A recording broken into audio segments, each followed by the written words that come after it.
Olá, seja muito bem-vindo, bem-vinda ao nosso ExecutiveCast, uma iniciativa da FIA Proinfo que conecta grandes mentes da tecnologia e da inovação. Eu sou a professora Yari Yamamoto e no episódio de hoje recebemos o professor Etienne Cartolano. Professor Etienne, uma honra tê-lo aqui conosco. Muito obrigado, Yara. É sempre um prazer estar aqui na nossa casa, na FIA, para falar sobre dados e inteligência artificial. Muito bom esse assunto, eu amo esse assunto. Bom, o professor Etienne, ele é doutor em engenharia da computação pela USP, com MBA no MIT, e ele atua há mais de 20 anos na interseção entre dados, tecnologia e negócios. Ele liderou grandes iniciativas de inteligência artificial no setor financeiro. E hoje ele dirige projetos de inovação e estratégia de dados em diversos segmentos. Inclusive, ele é o nosso parceiro tecnológico no nosso núcleo de prototipação e estratégias de negócios, que a gente chama carinhosamente de ProN, que impulsiona a inovação dos negócios por meio da prototipação ágil e escalável com inteligência artificial.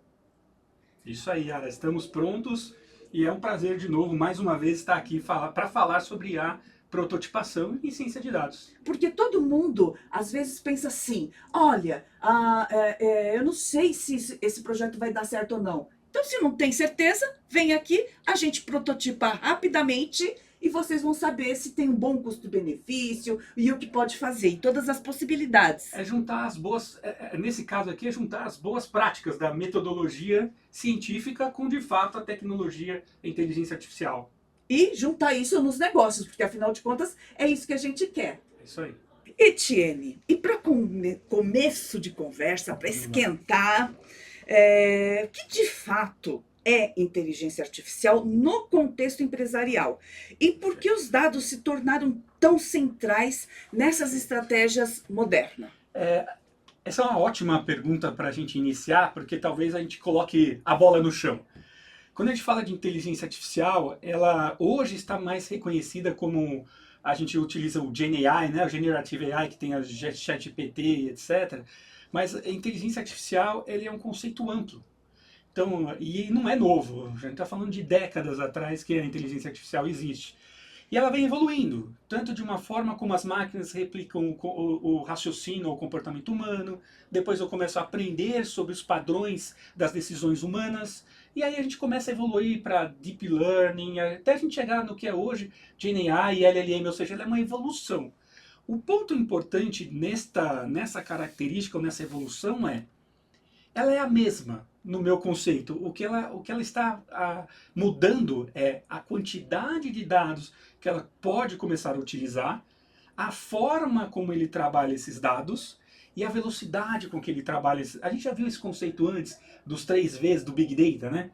Por isso que a gente sempre fala que o Big Data impulsionou a inteligência artificial. Respondendo a sua pergunta de forma pragmática, os dados eles são o motor, ele é o combustível da inteligência artificial. Então, a velocidade com que a gente tem esses dados, produz esses dados, a variedade dele, o volume, permite a inteligência artificial evoluir também enquanto técnica, enquanto hardware, enquanto velocidade de processamento. Então, uma está intrinsecamente ligada à outra. Nós não podemos falar de inteligência artificial sem bons dados, porque ela nada mais é do que uma réplica ou ela aprende o comportamento humano em cima desses dados. Dados ruins ou poucos dados, uma inteligência artificial ruim, com pouca informação e pouca descrição, pouca raciocínio, vamos dizer assim, se a gente pode falar. Essa questão que a gente fala que a inteligência artificial não é nova, tem décadas de estudo, Perfeito.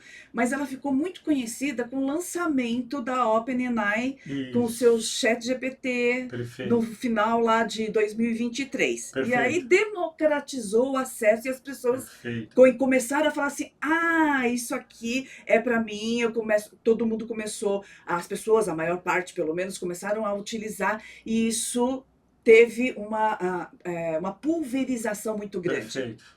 E é interessante pensar o seguinte, as tecnologias que estão por trás da OpenAI, quando a gente fala de processamento de linguagem natural ou processamentos estatísticos de modelagem, machine learning, ou seja, A tecnologia por trás do que a OpenAI fez, ela tem sido desenvolvida por anos. O salto que foi dado foi no que a gente chama das LLMs, né? Ou do que a gente fala de umas tecnologias de transformers, ou seja, de uma forma mais simples, é a forma dela criar conteúdo, dela gerar conteúdo de texto, áudio e vídeo. Então isso é que fez, isso que foi o novo, a capacidade de criar bons conteúdos, de uma forma mais de uma linguagem natural, de modelos de linguagem maiores. Isso permitiu a popularização das pessoas do dia a dia, como eu e você, que usa a IA no dia a dia, como usa um Waze, por exemplo. Mas as técnicas são as mesmas. A possibilidade de falar uma linguagem diferente, de gerar texto, gerar conteúdo de uma forma mais fácil, é que possibilitou essa expansão, essa distribuição. Fala para os nossos ouvintes Claro. o que são esses LLMs, Certo. porque muitas pessoas podem não ter Perfeito. assimilar esse conceito. Então Perfeito. é importante isso. É interessante pensar que LLM é Large Language Models, ou seja, modelos de linguagem grande. De uma forma simples, a gente via anos atrás, lembra quando a gente ia, por exemplo, no buscador ou no e-mail, que você começava a digitar uma frase e ele dava qual seria a próxima palavra, ele queria completar a frase para você? Ótimo exemplo. Isso é um exemplo, quando você vai no navegador e ele tenta completar a frase. Imagina que por trás ele tem um modelo de linguagem que aprende a probabilidade da próxima palavra. Então, por exemplo, se eu falo assim, bom, qual a probabilidade da próxima palavra ser dia? Então são probabilidades. Agora imagina esse modelo de linguagem com bilhões e bilhões de palavras. É aí que a OpenAI chegou para revolucionar. Então ele trouxe modelos de bilhões de tokens, de palavras, que começam a se conectar entre si num modelo de linguagem, ou seja, representando como as linguagens são feitas ou como os conteúdos são criados juntos, no modelo do que já existe. Por isso que existe esse ponto que se fala bastante, que a LLM aprende com conteúdo. Você vê em alguns casos, por exemplo, de algumas empresas querendo processar a OpenAI porque ela aprendeu com o conteúdo delas. Esse aprendizado, esses milhões de textos que a OpenAI trouxe para dentro dela, gerou um modelo de linguagem, uma LLM, muito grande e muito específica, muito refinada. E aí, quando você pergunta alguma coisa para a LLM, ela aprende a navegar neste modelo de linguagem e gerar novos conteúdos. A IA generativa. Então, a LLM é a base para o que a gente chama das inteligências artificiais generativas, que gera esse conteúdo. Imagine como se fosse um grafo, uma árvore gigante de quais são as palavras e como elas se conectam. E isso que impulsionou. Então, a LLM é esse modelo de linguagem grande. E se você olhar, é muito interessante, Yara, que agora os modelos aí são definidos, por exemplo, da Mistral, né? Da Mistral. 7B, 30B. Então eles são caracterizados pela quantidade de palavras que ele tem. 7 bilhões de tokens, 30 bilhões. É a quantidade do modelo de linguagem, da complexidade dele, que determina a qualidade do que eu vou gerar. Porque faz sentido, certo? Nós humanos, nós temos nosso modelo de linguagem mental.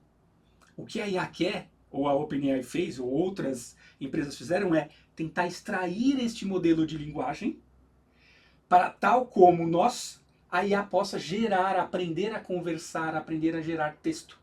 Então a LLM é como se fosse o cérebro da inteligência artificial.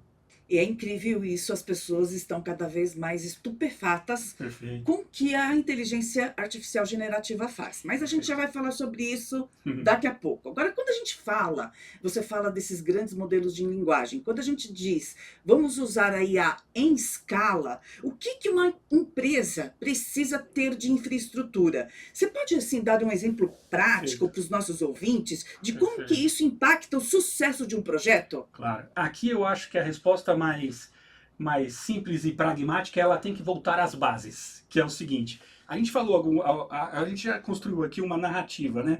Então eu tenho aqui a inteligência artificial baseada nos dados. Eu digo que ela aprende, ela cria um modelo de conversação baseado nas palavras que ela aprendeu.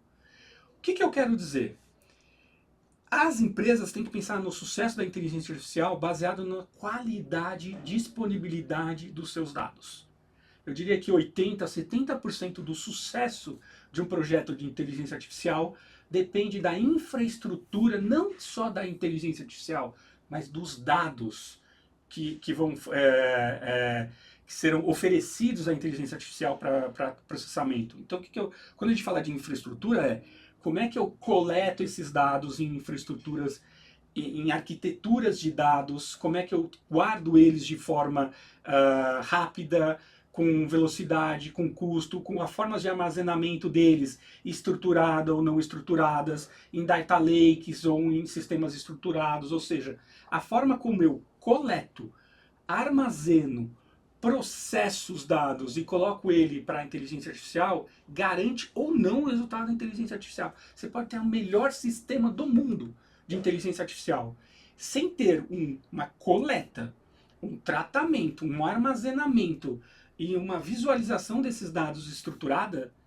é meio caminho para o fracasso da inteligência artificial. Ou seja, muitas pessoas falam que é só pegar os dados do jeito que ela tiver, porque como a IA é mágica, é só você jogar tudo dentro dela que ela resolve tudo. Então isso é mais um mito, correto?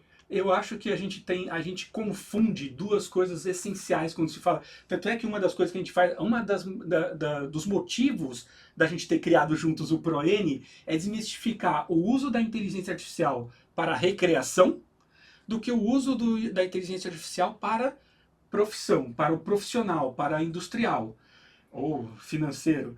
É totalmente diferente você brincar com o ChatGPT ou fazer uma tarefa muito simples, na qual você não tem um impacto produtivo tão grande, do que você colocar, por exemplo, a inteligência artificial numa cadeia produtiva, de uma criação de um produto, por exemplo. E se a inteligência artificial não for rápida o suficiente ou errar? As empresas têm coragem de colocar a inteligência artificial na sua cadeia produtiva? É totalmente diferente de você usar a inteligência artificial para criar um PowerPoint. Isso a Microsoft, o Copilot, todas as empresas têm a sua inteligência artificial para isso. O que a gente está falando aqui no ProN, que a gente faz juntos, é utilizar a inteligência artificial para custos, redução de custos operacional, qualificação de mão de obra, que ali ela não pode errar. Então, aí, quando ela não pode errar, os dados, a forma como eles são entregues para a inteligência artificial são essenciais, que o impacto é menor. Ou seja, muitas empresas, elas ainda têm dificuldade de transformar dados em decisões, isso é fato. Fato. E é uma dor recorrente, a gente que está aqui com as empresas, as organizações, é o que a gente mais escuta. Como que a gente pode usar as visualizações e análises avançadas para orientar a ação? Perfeito. E aqui é interessantíssimo que esse é um ponto em que a inteligência artificial, por exemplo, ajuda muito. Lembra que eu falei aqui que ela evoluiu muito na forma como ela gera o conteúdo de imagem, de texto, de vídeo? Se nós soubermos utilizar esse potencial da inteligência artificial com eficiência, ela se torna transformadora nisso, mas depende dos dados. Então, quando a gente fala de visualização, tem 3 eixos principais que a gente fala: a narrativa, o visual e os dados. Se eu entrego para a inteligência artificial bons dados, sei guiar a inteligência artificial para criar bons visuais, ou áudio, ou texto, a forma da entrega, e eu trago uma narrativa boa dos dados, é eficiente demais. Então, um exemplo que a gente estava falando aqui no ProN a gente já testou o que a gente fala do Copilot do CEO. O que significa isso? Hoje, os CEOs, ou as pessoas que tomam decisão com os dados, ela tem muitos dados em dashboards. Então, muitos relatórios e etc.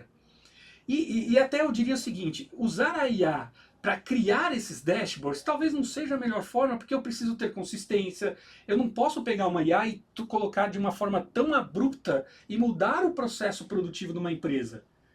O que eu faço? Eu uso a IA como uma forma de alavancar esses dados, os insights, no que ela é melhor. Se ela é boa em gerar textos, em agrupar e gerar novas informações, a gente fez o seguinte: a gente conectou eles, essa IA, esse Copilot do CEO, do tomador de decisão, a todas as fontes de informações já tratadas.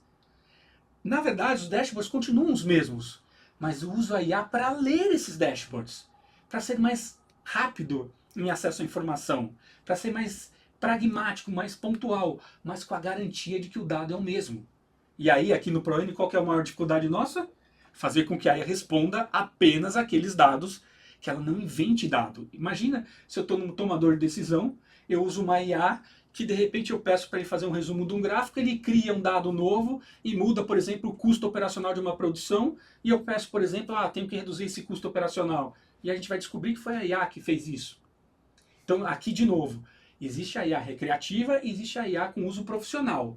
Nós estamos falando aqui de negócios. Negócios é com uso profissional. Tem muito profissional no mercado que está passando vergonha com isso, É porque isso. pega esses grandes modelos de linguagem abertos Isso. e elas criam coisas que não existem É isso. e eles trazem isso para a mesa de negócio e passam vergonha. Isso realmente é um vexame, né? É um vexame e o mais importante é, de novo, eu acho que a IA, como o ChatGPT, o Copilot, ele tem uma função sensacional. É chegar lá e ajudar na produtividade, na geração de material, na geração de PowerPoints, de documentos, e está tudo certo. Agora tem a IA em outros processos produtivos. Vou dar um exemplo prático para você. Nós fomos numa montadora que estava com um problema de uso de tempo do carro em oficina. E eles estavam com o tempo lá porque os mecânicos, com essa quantidade de lançamento de carros novos, de modelos novos, Nem me fale. eles são treinados para um determinado modelo e depois eles são colocados para trabalhar. Mas isso é assim, é natural, não tem como eu ficar treinando ele todo dia. O que acontecia? Por questões operacionais, um carro o mecânico demorava 4 a 5 dias para resolver uma dúvida operacional.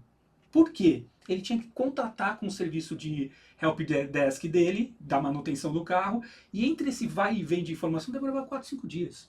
Nossa, Só que 80% das informações estavam onde? No manual do mecânico. Ou seja, de 4 ou 5 dias que demorava, 80% poderia ser resolvido no manual, só que é um manual com 300 páginas e normalmente numa língua estrangeira. O que a gente fez aí? O uso profissional da IA. Construímos um protótipo para que a IA converse com o mecânico e busque a dúvida dele direto no manual do mecânico, já com os procedimentos que ele tem que seguir, com as páginas do manual traduzido para ele. Ou seja, usamos a IA no que ela é de melhor, gerar conteúdo. E ali a gente sai de 4, 5 dias para 30 segundos. e foi incrível isso, porque vocês usaram o WhatsApp, que é a ferramenta É isso. de comunicação mais amada por nós isso, brasileiros. É isso. Nesse caso específico, a gente teve alguns pontos de segurança que a gente teve que fazer para usar no WhatsApp, mas poderia ser feito no WhatsApp, no app, no Teams, em todos os computadores, no Google Workspace. O ponto principal aqui é o uso da IA de forma profissional. Como eu pego, o uso profissional é uma forma, mas no uso numa produção, né? numa cadeia produtiva. Eu coloquei a IA, mas o maior desafio não foi colocar a IA, não foi conversar. Foi fazer ela ler o manual, só falar sobre aquele manual e não criar conteúdos. Isso é o difícil. Ou trazer de uma forma estruturada para ele. É nisso que aqui a gente estuda bastante. Em como usar a IA no que ela é de melhor, em gerar conteúdo, mas adequada ao processo produtivo da empresa. É isso que a gente quer. A gente está falando em guru digital, olha que maravilha, na palma da mão, perguntando tudo sobre o que eu quero, as decisões, porque eu preciso tomar decisões. A gente, como na área de negócios, precisa tomar decisões rápidas. E se a gente tem na palma da mão algo que condense e consiga entregar uma resposta rápida, gente, isso é maravilhoso. E é interessante que as pessoas fazem isso de uma forma ainda, não vou dizer amador, mas fazem ainda de uma forma muito pontual. Então o próprio executivo, ele vai lá e coloca o relatório dele no ChatGPT e aí conversa com esse relatório. Aí temos 2 problemas. Muitos problemas. Eu vejo 2 principais, que é a partir do momento que você coloca o relatório no ChatGPT, nessa versão que a gente tem de usuário, não temos garantias de que a IA não vai aprender sobre esse relatório, principalmente se tiver informações confidenciais. E mesmo nas versões pagas, imagina o trabalho de que a cada relatório você tem que vir e colocando. Ou seja, eu estou pegando uma ferramenta que é de entretenimento, entre aspas, e tentando um uso em cadeia produtiva. Não é assim. Não é aqui que você vai ter redução de custo, aumento de escala. Que é o que nós queremos com a IA. É negócio. O negócio é gerar valor ou reduzir custo e ser mais eficiente. Então tem que ser, as métricas têm que ser outras. Tem muita gente, muito funcionário, muitas pessoas, mas não por maldade, É isso. colocando informações confidenciais nessas LLMs abertas, e aí essas informações confidenciais já não são mais confidenciais. Mas aqui é interessante que é o seguinte, a culpa não é do funcionário. A culpa é as empresas têm que ser mais rápidas a entender que isto, as LLMs, a IA, da forma que ela tem de gerar textos, ela já está entre as empresas. Ela já está lá. Ou ela está de uma forma em que a empresa tem um controle do processo produtivo com o IA, ou ela vai ter essas formas de... Quer um outro exemplo claro de como acontece isso? Treinamentos. Como é que acontece hoje? A empresa vai, faz uma curadoria de um conteúdo, vem aqui na nossa parceria com a FIA, faz um curso bem estruturado, ou a pessoa vai e contrata um curso específico aqui, a gente cria um conteúdo, treina essa pessoa por 8 horas, ou uma semana, ou um mês. Depois de um tempo, ela esquece desse conteúdo, mesmo que ela tenha acesso, ela não vai atrás. Onde ela vai buscar? No ChatGPT. Porque eu tive todo aquele processo de criar uma cultura na empresa, de ter políticas operacionais, de ter procedimentos. Se eu faço tudo isso, se na hora que ele precisa ele vai no ChatGPT? Então a gente colocou aqui, por exemplo, uma das coisas que a gente tem aqui no ProN, que é a Clara, que é um exemplo de ferramenta que é para treinamentos de universidades corporativas, que é o uso da IA, é a conexão do dado com a IA que você me perguntou. Eu parto dos dados que são os treinamentos corporativos curados pela empresa, a nossa cultura, o nosso procedimento, a forma como a gente trabalha, as nossas políticas, as nossas normas. Eu uso a IA com a Clara para treinar as pessoas. Só que ela não faz de uma forma de uma vez só, ela faz isso no tempo. Ela treina durante um ano inteiro, só que aí que vem o uso da IA de uma forma profissional e com valor. Eu diminuo o custo de treinamento e aumento a escala. Eu posso treinar 10 mil, 30 mil pessoas ao mesmo tempo com custo baixo e durante um ano. Não preciso tirar essas pessoas da sala, dos processos produtivos, para trazer para uma aula, sala de aula. Faço isso uma vez. Depois eu só reforço com a Clara. Este é um exemplo de dados e IA de uma forma gerando valor, abaixando o custo e aumento de escalabilidade. Eu, pessoalmente, amo a nossa guru digital. Porque eu vou para uma reunião, preciso de alguns dados, eu vou lá, acesso e rapidamente tenho a informação. E informação que eu posso confiar, É isso. porque é aquilo que eu quero. E por falar em confiança, já emendando Vamos no lá. tema, é interessante ver como que a ética e a governança se tornam cada vez mais centrais nessa equação, não é mesmo? Eu diria que a ética e a governança, elas não são centrais, elas são definidoras da IA. E aqui uma frase de efeito, né, para a gente fazer um corte depois do nosso podcast, que é o seguinte: nenhuma IA vai para a produção sem tratar a responsabilidade ética e de governança. O que eu quero dizer com isso? Hoje existem algumas técnicas, a gente pode até falar de uma de Red Teaming AI, né, que é trazer o procedimento de ataque. Existia isso na cibersegurança, ainda existe de uma forma muito bem reconhecida, né, que você tem os times de ataque e os times de defesa da própria empresa, ou externos, no caso de ataque, em que eles tentam achar brechas na segurança, é o Red Team. E o Blue Team tenta consertar essas brechas e eles ficam nessa guerra benéfica de tentar de ataque e defesa.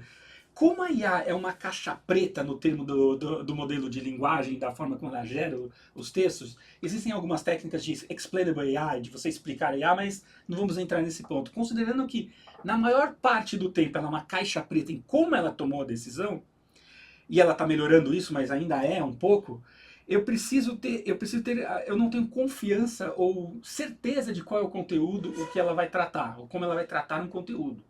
Um exemplo de viés. No mercado financeiro, por exemplo, a forma como a gente distribuía crédito há 40 anos atrás é diferente da forma como a gente distribui crédito hoje. Será que tem algum viés de distribuição que, se eu colocar nos dados, eles vão aparecer hoje numa generative AI? Para quem eu dou crédito ou não? Será que eu vou restringir crédito a uma determinada localização de uma cidade, por exemplo? Isso é um viés que não deve acontecer. Então, como é que eu uso, e lembrando, né, a IA reflete os dados.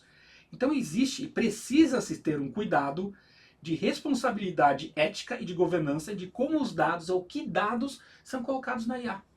Seja para ataque de extração de dados ou para viés, por exemplo, de uma forma horrível de racismo, por exemplo. Como é que eu asseguro que a minha IA não irá cometer esses problemas? E aí é que a gente entra, por exemplo, na questão do Red Teaming AI, que é você, tal como na Cybersecurity, você usar o Red Teaming, que a gente faz aqui no ProM, tem técnicas para isso, e milhares de técnicas para isso aqui, de começar a testar as IAs antes dela ir para a produção. E quando eu falo produção, eu estou falando interno numa empresa, lembra que eu falei dos processos produtivos? Mas também com clientes. Não adianta eu pegar um modelo, por exemplo, de uma grande empresa de LLM, colocar na frente de um cliente e me garantir que só nas questões de segurança da LLM do cliente que eu vou estar seguro. Um exemplo. Não adianta eu pegar um modelo da Google, colocar no meu chatbot e me garantir que me garantir na Google que ela fará todo esse tratamento de segurança. Ela vai fazer a maior parte de terrorismo, de viés, de racismo. Mas tem um ponto aqui que lembra do uso profissional da IA? Quem garante que a Google vai olhar os procedimentos internos seus, que ela não vai olhar procedimentos internos seus? Exemplo, quem garante que a Google vai permitir ou não que uma determinada IA faça um ajuste de parâmetro de uma máquina acima do que a máquina permite? Ou que ela vai vender um serviço com um valor menor do que eu posso vender? Isso já aconteceu várias vezes. Já vimos carros vendidos a R$ 1. Então, a gente tem que tomar cuidado de que não irá nenhuma IA em produção interna ou para o cliente, não deveria ir, sem ter um time, sem ter um red teaming olhando, por exemplo. Aqui a gente oferece esse serviço para muitas empresas e elas estão atrás muito disso. Por quê? Nenhuma empresa consegue colocar. Imagina o problema. A gente falou de um problema técnico, né? Da máquina. Agora imagina você coloca uma IA numa empresa de saúde, por exemplo, que vai conversar com um cliente e essa empresa e esse AI dá um procedimento ou alguma coisa para o cliente que gere nele um prejuízo de saúde. Nossa. A culpa é de quem? Da IA, de quem programador ou da empresa? Então, a gente vê muito o uso da IA em chatbots hoje. Mas tem um trade-off entre valor entregue e segurança. O que significa? As empresas estão com tanto medo de colocar essa IA no ar que elas colocam tantas travas que deixa de ser um IA. Como a gente vê no ChatGPT, passa a ser só um selecionador de menu. Você não vê hoje as grandes empresas com tantos chatbots. Por quê? Porque elas não têm um serviço de red teaming para cuidar disso. Para olhar essa parte de governança e responsible AI. É por isso que as empresas têm prestado tanta atenção nesse ponto, inclusive os conselhos, lideranças de empresas? Na verdade, aqui tem hoje eu penso da seguinte forma, tá? A IA ou a tecnologia era muito tratada por um departamento específico da tecnologia. Desde que meu CTO fala sobre IA. Eu diria que hoje é diferente. Como a internet hoje ela está no core da criação do produto, inclusive a internet foi core para a criação de empresas, veja as empresas enormes que são empresas da internet. Nenhuma empresa hoje mais pode falar que ela não é impactada, ou o seu modelo de negócio não é impactado pela AI. Então a IA não é mais uma discussão tecnológica do CTO. Ela é uma discussão de produto, ela é uma discussão de jurídico, ela é uma discussão de estratégia de IA, de estratégia de negócios. Então o CEO ele tem que começar a pensar na IA não como uma ferramenta, como uma estratégia de negócio, como ela alavanca o seu negócio, as suas métricas de negócio. Tal como a gente fez com a internet há um tempo atrás. Então são coisas diferentes. Pensar na IA como só o departamento tecnológico, como uma cloud, é totalmente diferente de pensar no modelo de negócio. A gente está vendo hoje a IA fazendo disrupção de vários modelos de negócio. E a decisão não vem da tecnologia. A decisão é da tecnologia, é da equipe de produtos, é da equipe de negócio, é do CEO. Ou seja, a multidisciplinaridade nunca foi tão importante. Na verdade, não é que ela é importante, ela é essencial. Porque se eu olhar só para a IA como uma ferramenta, eu vou tratar ela como uma ferramenta de produtividade, ali pequenininha. Não é esse o poder da IA hoje. O poder da IA, tal como foi da internet há décadas atrás, 2 décadas atrás, ela revolucionar negócios. Então, por isso, o CEO tem que entender sobre inteligência artificial, sobre os perigos da governança, da responsabilidade, de qual é o custo dessa inteligência artificial, quais são as limitações. A hora que o CEO ou o CPO de produtos, ou todos os C-level entender qual é a vantagem da IA no seu modelo de negócio, aí é que vem a revolução da inteligência artificial. Porque as pessoas olham a revolução da inteligência artificial substituindo empregos. Não é esse o ponto. Não é uma ferramenta substituindo alguma coisa. É mudar o modelo de negócio. Aí ela vai revolucionar. Interessante isso. E agora, para a gente poder, os nossos ouvintes, eles, às vezes, como eu falei para você no começo, tem as dores, né? Nossa, mas a minha empresa tem dados, os dados estão espalhados. Se você tivesse que fazer uma consultoria numa empresa hoje, que começar tudo novo Perfeito. na questão de dados, qual seria o seu próximo passo para gerar valor com IA? Então, uma empresa que não tenha dados ou que tenha dados dispersos. E é muito interessante porque vamos dizer que é essa conversa que eu tenho feito todo dia no último ano, vamos dizer assim. E é engraçado que quando a gente fala de, estou indo para uma consultoria para falar sobre dados e inteligência artificial, eles tomam um susto porque a primeira pergunta que eu faço é, qual é o seu problema? Então não adianta eu pensar em dados sem pensar no meu problema, que é o final, o motivo final da conversa não é ter o dado. O motivo final da conversa é resolver um problema.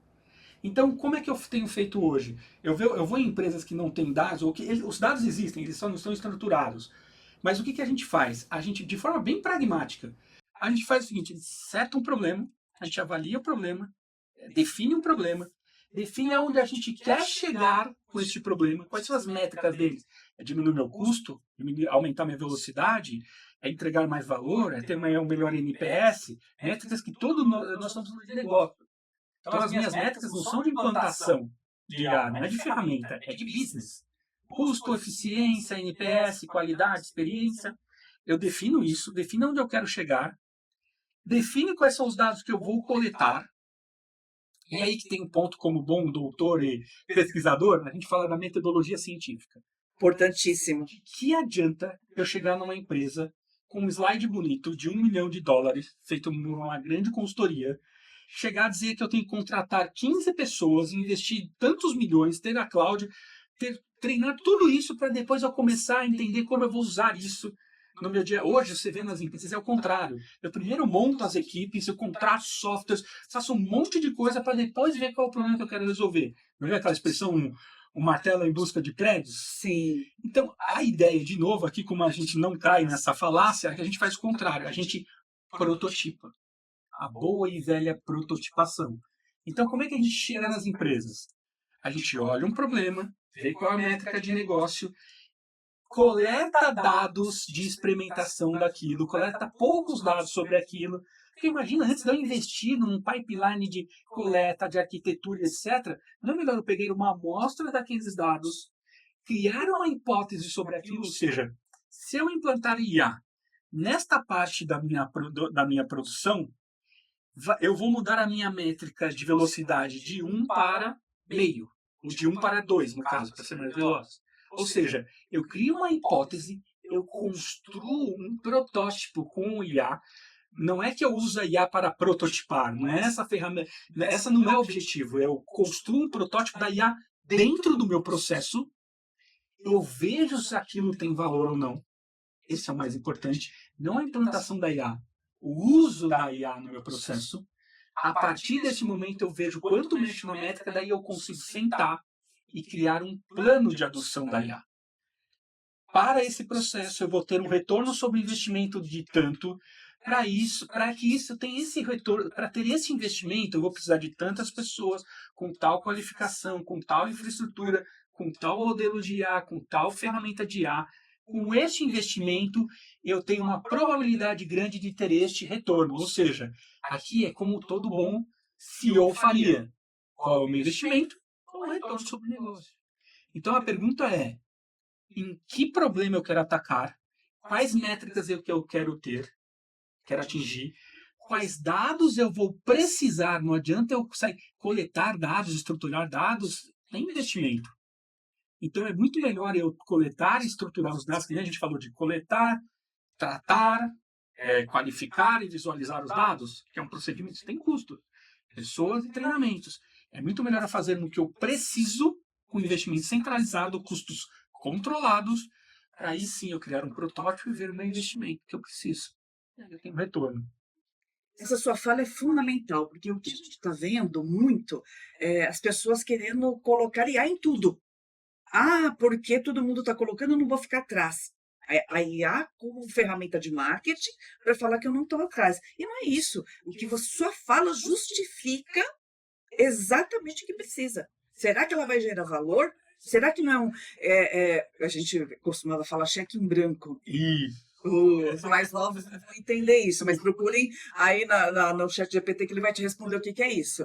Mas assinar, que tem alguns executivos que me falam, "Ah, a gente previu gastar com inteligência artificial no ano, a gente está gastando em um mês." Pois é, por quê? Porque é feito sem uma prototipação, é feito sem pensar. Nessa pensar, né? Qual o problema que eu estou resolvendo? A primeira pergunta é qual o problema eu estou resolvendo com a IA? É interessante você ter falado isso sobre investimento hoje das empresas em IA, né? Estou usando IA. Eu deixei ChatGPT para todo mundo aqui da minha empresa. Parabéns, você deu uma ferramenta de entretenimento para todo mundo na sua empresa. Eles vão adorar brincar com o ChatGPT. A pergunta é, o que aquilo resolveu ou não no seu processo? Qual o problema da sua empresa? Com certeza não era os seus funcionários terem acesso a um LLM. Esse não é o problema. Você só ofereceu uma ferramenta. Qual é o problema que você está atacando? Um outro exemplo, a gente tem visto bastante uso do Copilot da Microsoft nas empresas, e isso é verdade. Ele é um bom de produtividade, de geração de conteúdo com Excel, com PowerPoint, documentos. Ele é super bom para isso. A gente gosta muito do Copilot da Microsoft, mas ele está atacando um problema específico. Eu não sei o quanto um Copilot da Microsoft, por exemplo, ajudaria o mecânico lá a ler o manual do carro. É ali que a gente está falando hoje de uso de IA. É aqui.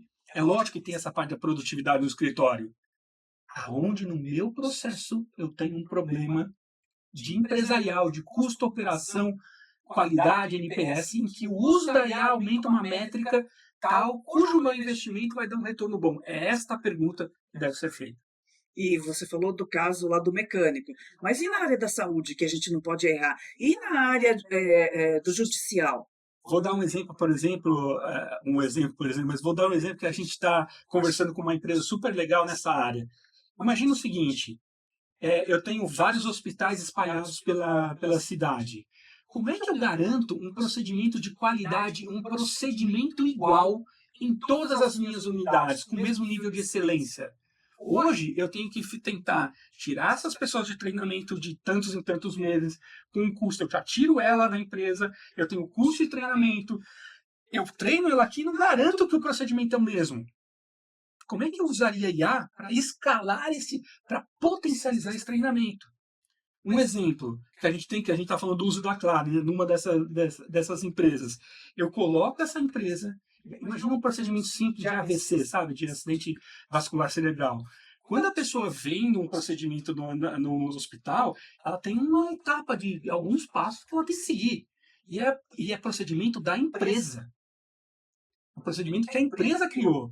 Imagina o que a gente já viu acontecer, que algumas auxiliares de enfermagem que não conhecem, são novas, elas vão no ChatGPT perguntar o que fazer. Imagina se o ChatGPT erra. Meu Deus. E um atendimento desse. Então, com o uso da IA, o que a gente fez nessa rede de hospitais? A gente ofertou para eles o uso da Clara para ter um treinamento e que o treinamento seja recorrentemente feito, não só 8 horas uma vez por ano, mas todo mês ela é treinada naquele procedimento. É isso que a gente está falando. Eu tenho um custo aqui de retreinar, que eu baixei muito, em uma escala maior, para 3.000 funcionários, 6.000 funcionários ao mesmo tempo. Esse é o uso da IA. Você falou de uma área técnica, mas a gente pode usar em outras áreas também. Me ocorre aqui a cultura da empresa, procedimentos, governança, qualquer LGPD. LGPD, por exemplo, se que dado ou não eu devo utilizar. É engraçado você ter falado da cultura. Eu já vi empresas em que o funcionário vai buscar no ChatGPT sobre a cultura dele, da própria empresa. Olha que loucura que está. Assim, é uma realidade. Neste caso específico de treinamento ou disponibilização de informação, é uma realidade. Nós temos que alavancar e potencializar os dados gerados pela própria empresa. Senão a empresa vai se tornar o que o ChatGPT acha que ela é. Não tenho dúvida, os colaboradores estão usando o ChatGPT para ver essas coisas. Então as empresas têm que entrar antes nisso. Eu falo até assim porque eu vejo isso acontecer. Um ano disso de conversa. As empresas têm que olhar para o uso da IA no produtivo deles. A cultura. Imagina você dar um curso só quando, quando o funcionário entra. Já disse muito acontecer, tá? Ele vai lá, ele tem um curso de 2 horas sobre a cultura da empresa. Onboarding, né? Um onboarding. Aí ele chega no final do ano e ele é avaliado pelos seus pares por essa cultura. Mas quem disse que ele lembra, até para poder ser avaliado da cultura? Não adianta colocar um banner na entrada da empresa, lembrando a cultura, ou mandar um caderninho para ele com a cultura da empresa. Que, inclusive, ele não vai ler. Ele não vai ler, ele vai guardar lá embaixo, a gente usava antigamente os porquinhos, né? Onde guardava as coisas, enfia lá embaixo e guarda. Ninguém sabe. Faz um teste na sua empresa, as pessoas que estão me olhando. Onde está o seu caderninho de cultura da empresa que você ganhou? Hoje, na era digital, eles recebem por e-mail. E aí eu costumo falar, eles colocam arquivo, né? Porque tem que arquivar, é um documento importante. Naquela pasta, ler depois. Isso, onde ninguém lê. Agora imagina a IA falando de cultura toda semana, ou todo mês. E cobrando isso. Não de uma forma, o que é a cultura tal, não. Hoje um colaborador fez isso e isso. Pô, como é que você vê isso dentro da nossa cultura? Avaliando isso e dando feedback positivo para as pessoas. É esse o uso. Então você está falando de avaliação situacional? Situacional, não é? Eu acho que alguém aqui, os nossos ouvintes devem saber bastante daquele curso que a gente faz na empresa e no final tem aquela perguntinha que tem 4 alternativas, 3 são por exclusão e você acerta a outra. Como é que a gente garante isso, uma retenção do treinamento? Isso não vai acontecer.